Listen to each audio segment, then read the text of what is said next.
नमस्कार, आप सुन रहे हैं न्यूज इंडिया, जहां आपका बेहद स्वागत है। आज हम लेकर आ चुके हैं आप सभी के लिए 6 मई की कुछ खास ताजा तरीन खबरें। तो चलिए बिना देर किए वीडियो की शुरुआत करते हैं और खबरों से पहले आज के टॉप हेडलाइंस पर डालते हैं अपनी पहली नजर। भारत यात्रा से पहले पाकिस्तान पहुंचे ईरानी विदेश मंत्री, इस्लामाबाद से भारत पाक को शांति का संदेश। जगन्नाथ धाम से चिढ़ क्यों, हम तो पूरी जाते हैं, उड़ीसा सरकार पर ममता बनर्जी का हमला। खेलते समय 2 किशोरों की पिटाई, निर्माणाधीन फ्लैट से गेंद निकलने पर प्रमोटर गिरफ्तार। मुर्शिदाबाद की अशांति के पीछे है 2-3 लोगों की साजिश, जल्द सामने लाया जाएगा पूरा सच, ममता बनर्जी का बड़ा बयान। मौत के बाद भी बंगाल में शांति नहीं, घर के लोगों को जबरन सीएम की बैठक में ले जाने की कोशिश कर रही है पुलिस, अधीर चौधरी का बड़ा बयान। उत्तराखंड में बलात्कार के कारण 72 नाबालिगियां बनी मां, बालिग होने तक देखरेख करेगी राज्य सरकार। अवैध रूप से भारत में घुसने की कोशिश कर रहे हैं पाकिस्तानी नागरिक, पंजाब में पकड़ा गया। पाकिस्तान के हवाई क्षेत्र से बच रही है कई विदेशी एयरलाइंस, जानिए क्या है वजह। इंडियन आइडल 12 के विनर पवनदीप कार एक्सीडेंट में गंभीर रूप से हुए घायल।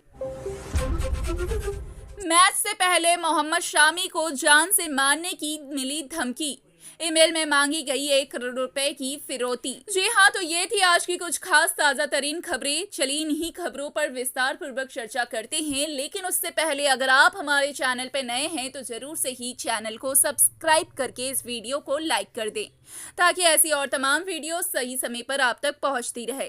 तो चलिए खबरों की रेलगाड़ी की शुरुआत करते हैं। पहलगाम की घटना को लेकर भारत और पाकिस्तान के बीच जो तनावपूर्ण स्थिति बनी है, उसे शांत करने की अपील करने की ईरान के विदेश मंत्री अब्बास अरागची ने शुरुआत की है।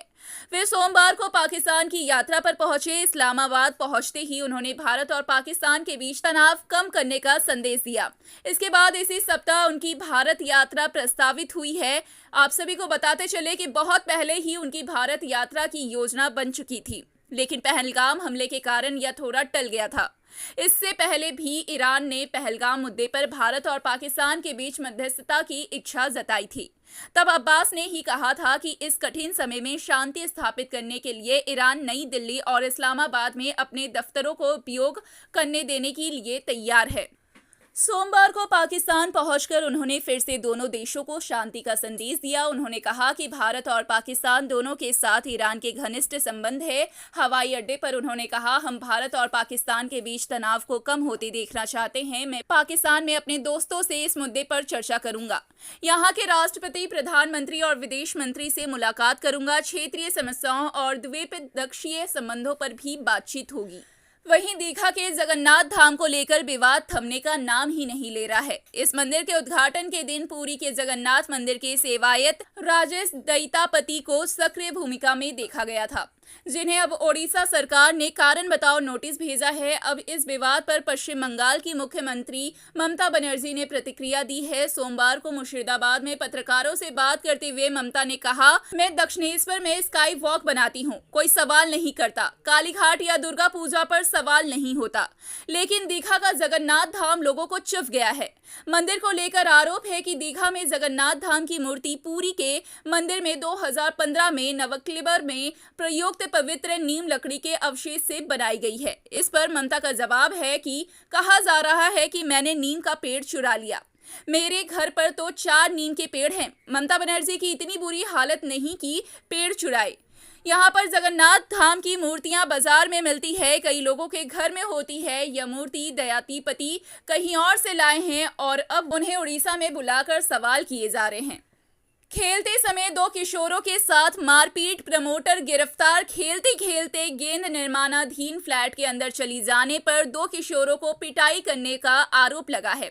आप सभी को बताते चले कि इनमें से एक प्रमोटर भी है। यह घटना शनिवार शाम की रीजेंट पार्क थाना क्षेत्र के पूर्व पुटियारी इलाके में हुई है। आरोप के आधार पर रीजेंट पार्क थाने की पुलिस ने आरोपी प्रमोटर को गिरफ्तार किया है। पुलिस ने बताया कि गिरफ्तार व्यक्ति का नाम प्रांतोष शाह है।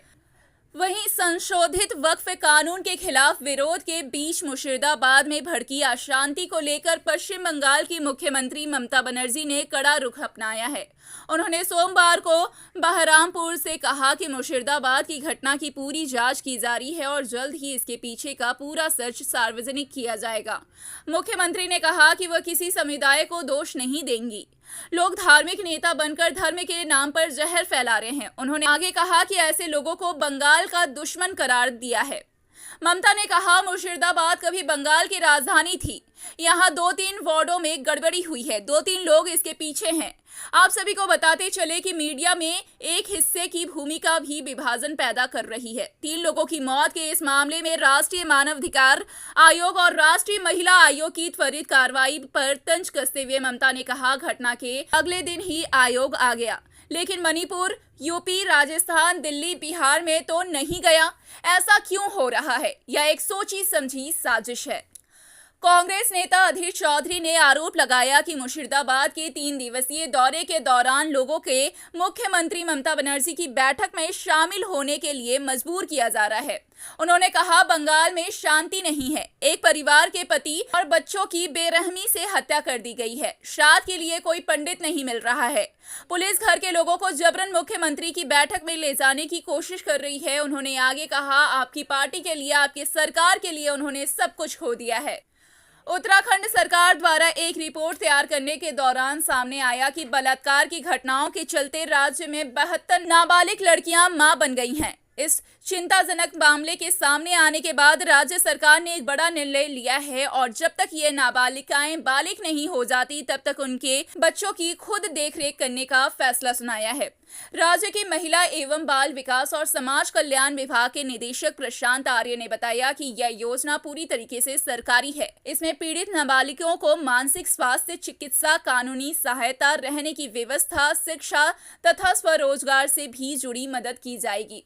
राज्य सरकार ने इन किशोरियों को 23 वर्ष की उम्र तक हाथ के काम यानी कि स्किल ट्रेनिंग सिखाने की बात कही है और आर्थिक सहायता प्रदान करने और बच्चों की परवरिश में सहयोग देने पर विशेष ध्यान देगी।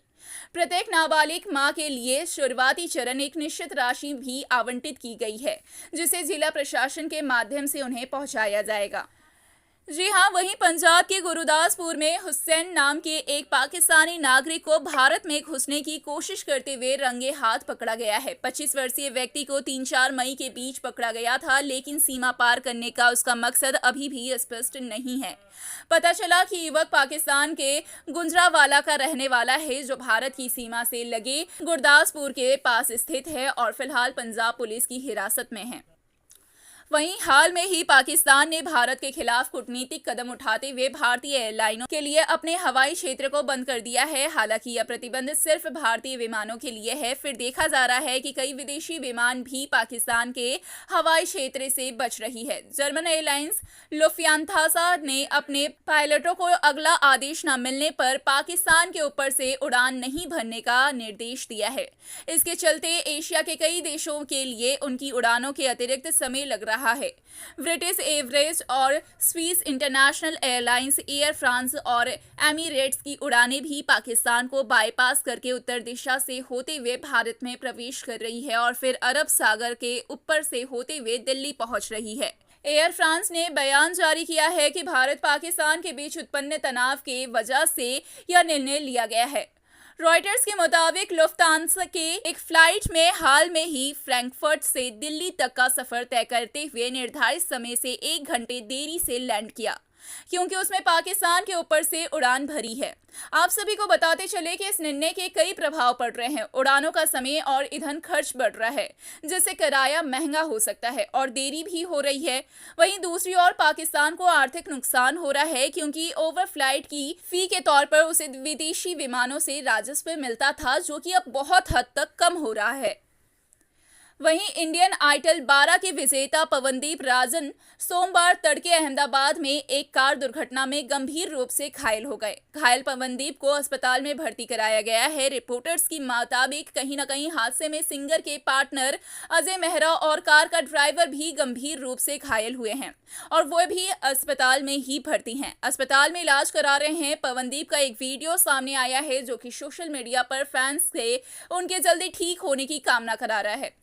जी हाँ, और आप सभी को बताते चले कि इसी के साथ भारतीय क्रिकेट जगत में एक सनसनी खबर फैली हुई है। टीम इंडिया के स्टार गेंदबाज मोहम्मद शमी को जान से मारने की धमकी मिली है। खबरों के अनुसार उन्हें ईमेल के जरिए 1 करोड़ रुपए की फिरौती मांगी गई है और पैसे ना देने पर हत्या की धमकी दी गई है। यह ईमेल सबसे पहले शमी के बड़े भाई मोहम्मद हसीब ने देखा और उन्होंने तुरंत अमरोहा पुलिस को इसकी जानकारी दी। शमी इस समय आईपीएल 2025 में सनराइजर्स हैदराबाद की ओर से खेल रहे हैं और व्यस्तता के कारण वे ईमेल पर तुरंत ध्यान नहीं दे पाए।